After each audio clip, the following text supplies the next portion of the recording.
Hey everyone, welcome back. My name is Michelle Vancouver, autistic self advocate, known for being a blogger of my own blog website, The World of Autism. Continuing on with the guest series here, I have Andrew on today. Hi, Andrew. Hello, thank you for having me on here. Yeah, of course, of course. I thought we'd start this off by letting you introduce yourself for those who don't know you. All right, best way to say it's been a little exhausting, but I'm a self advocate in Connecticut, and I've been active in autism advocacy for the last 9 to 10 years. And I currently work as a teacher assistant at Connecticut's Focus Center for Autism. I'm also a direct care worker at one of their residential facilities, and I've also do public speaking throughout the East Coast and virtual. Along with me doing all more, but I figure the next several questions will go over that, so I'm not too worried. Yeah, that's fine. That's all good. And by the way, for those who don't know, Andrew and I actually were both at the ICANN conference recently that was hosted in Orlando, Florida. So we were both got to share our experiences and everything. So it was really cool getting to actually meet in person. So it was a lot of fun with that. And actually just to get to know with you a little bit more, Andrew, what inspired you to go to being with a teacher assistant at the Focus Center and now also being a director? A direct care person. Yeah. Okay, so what happened? Because I've always been working in the autism Pacific job, as I've been worked at a few nonprofits. And before Focus, I was working full time on a driving program. It was like a webinar type series, like a course. It didn't work out. I won't go into details, but it kind of got a little toxic for me. So I wanted to get some more special ed education experience, and that led me to being at Focus. And I've kind of been there for over 2 years, almost 2.5 years. But I've always kind of always connected well, and it's been and always like valued experiences of kind of giving back to the community and then kind of improve outcomes for people. That's awesome. That's pretty much similar to me too in my experiences now being a PCABA and also being a behavior specialist. It was a lot of like kind of like a full circle, like giving back pretty much to be able to help improve quality of life for neurodiverse Mhm. people. Yeah. So that's, I completely get that. I could so relate. I could so relate to that. But what have now transitioning to more of the public speaking stuff now, like what's been lately some of your public speaking engagements going on? I know we've both been at ICANN, so what's been for you since then? I'm be phoning Connecticut names, maybe some Massachusetts names because I'm in that area. Mhm. I was in Warburg and actually did a new topic. That'd be it's kind of descriptions on my website. On my website, and I can mention it later right near the end. It's a website I designed by myself. I use a website builder, and it's kind of like a bio. It's like a bio website. I got inspired by a few keynotes I listened to a month or two ago over at Mask. It's kind of like an autobiography take on me, kind of like an outsider's take on autism, adulthood, and connection. Just goes over a lot more of my experiences and the inspirations that kind of led me to where I'm at right now. I've been actually mentioned it, have not mentioned it on my social media pages at the moment. I just first presented it there.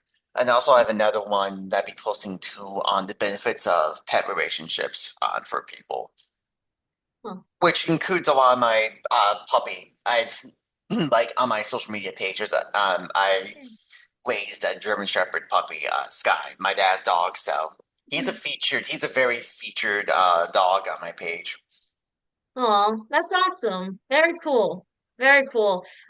In terms of like more specifically with public speaking, I know you shared a lot with your journey. What other topics do you specifically share about too for people?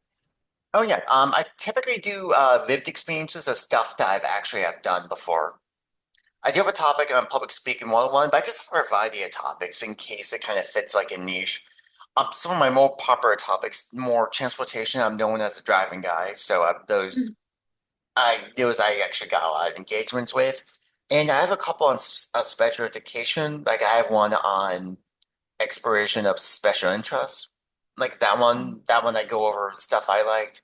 I have a few like PD inspired ones of job coaching and teacher assisting tips. And then I also have employment ones, like focus on employment and also go into how I can get into self-employment. That goes over more experience of that driving program I mentioned. Which now kind of became a Autism Speaks course that I co-authored, so kind of a cool little thing. Wow, that's awesome. How did that happen? Oh, they're kind of connected. Like they got my old program after things kind of went south, so they inherited and and they asked if I'd be up for co-author, which I mean I was the original person that started it, so yeah. And I kind of told them just burn the program down and then make new things. Not like that, but kind of like take a lot of the old parts, like kind of make it like anew. Hmm. And I was very involved in the process, and they were quite supportive. Like I don't want to go into too much details. I'm still contracted on to the day of this record. I'm still contracted with them. I'm also just trying to pressure them, not pressure, but seeing hopefully they'll do more driving course materials on there because it's just an introductory one. It's free. You can just download it. And Right. I kind of trialed and errored the piece up. So Oh, that's great. That's, it's nice to know that like how much that, especially for them, like being able to turn the program into something, you started it, but yet you wanted to continue some way. So that's I awesome. wanted to bring it, kind of just bring it a new and kind of like a new, like hopefully like a new, yeah, kind of like a new look, like the current kind of me materials. Mm. Yeah, and I want it to be the exact same like before. That makes sense. That Just makes kind sense. of just move away from some of the not the best origins. Hmm. Right. But despite with, even though that's happened in the past and stuff, but now like you've maintained like so many opportunities and everything, like especially employment wise. How have you been doing that? I'm sure there's a lot of people out there that want to know like what you've done to maintain all that today. I guess coffee and I guess insanity, honestly.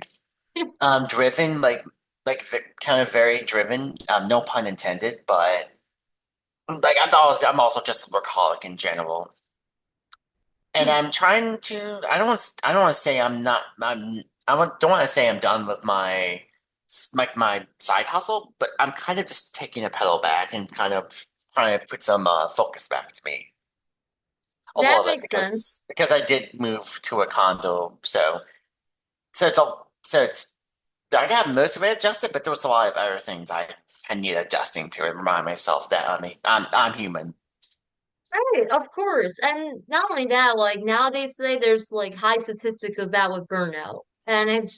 it's Yep. so mind-blowing about like how between with that and the unemployment rates are just like through the roof. So it's very important to definitely take time for yourself too at the same time while trying to handle with everything. And congrats to you about the condo and stuff. Thank you. I hope that's all going well and everything. Yep. So It is thank you. reminds Yeah, definitely. It reminds me when I moved into my own house and everything, like just a little over half a year ago. So I had to take some steps back too when I was going through all that. So I definitely get that. That is completely normal. And again, yes, we are only human to doing what we gotta do at the end of the day for ourselves. Because just like how for you working as a teacher assistant and for me working as a behavior specialist, like how can the people that we serve, how can they do well if we're not taking care of ourselves too? So that's really important.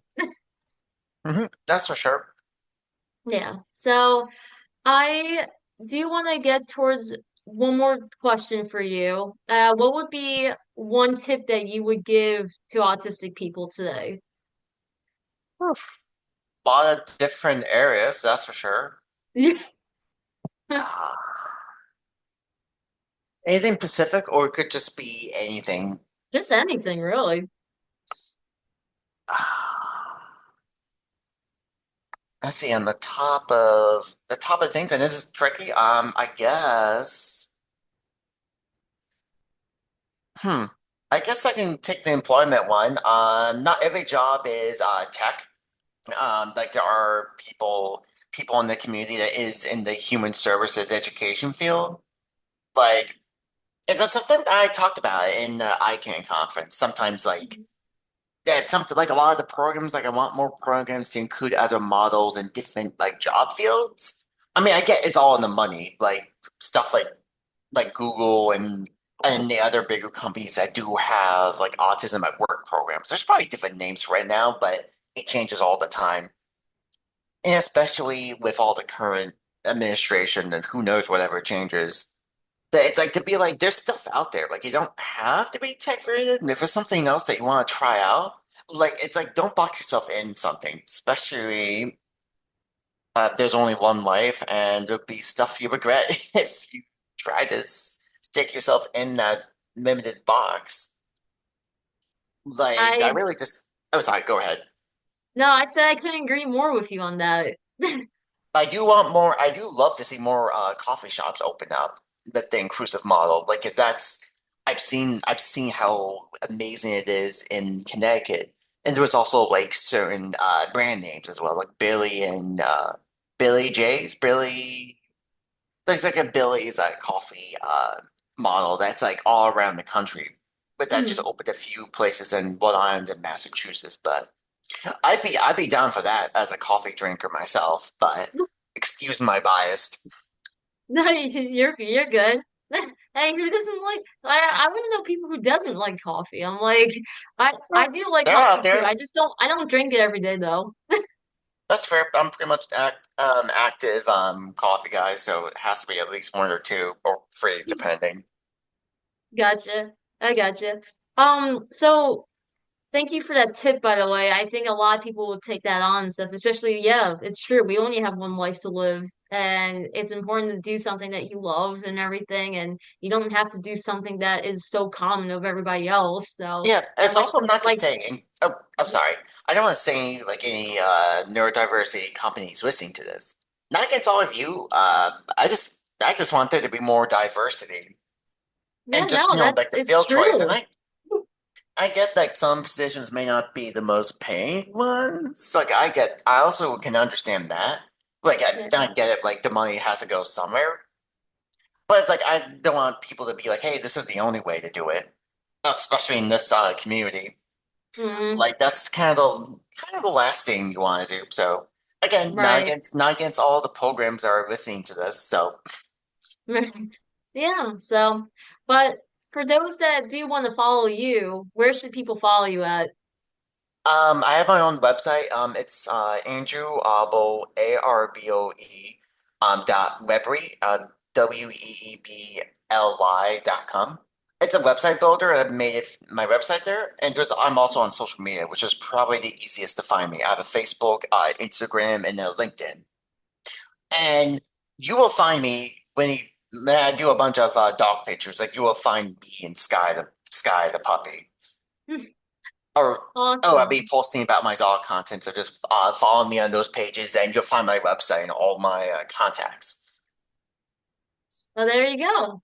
And also for people, don't forget to follow me as Exceptional Shell at Self Advocate MD. That is my professional brand page on all social media platforms and my blog website, The World of Autism, which by the way, I will have Andrew's website linked right onto on the blog page. So that Thank way you. people could go check it out. Thanks so much. Yes, thank you.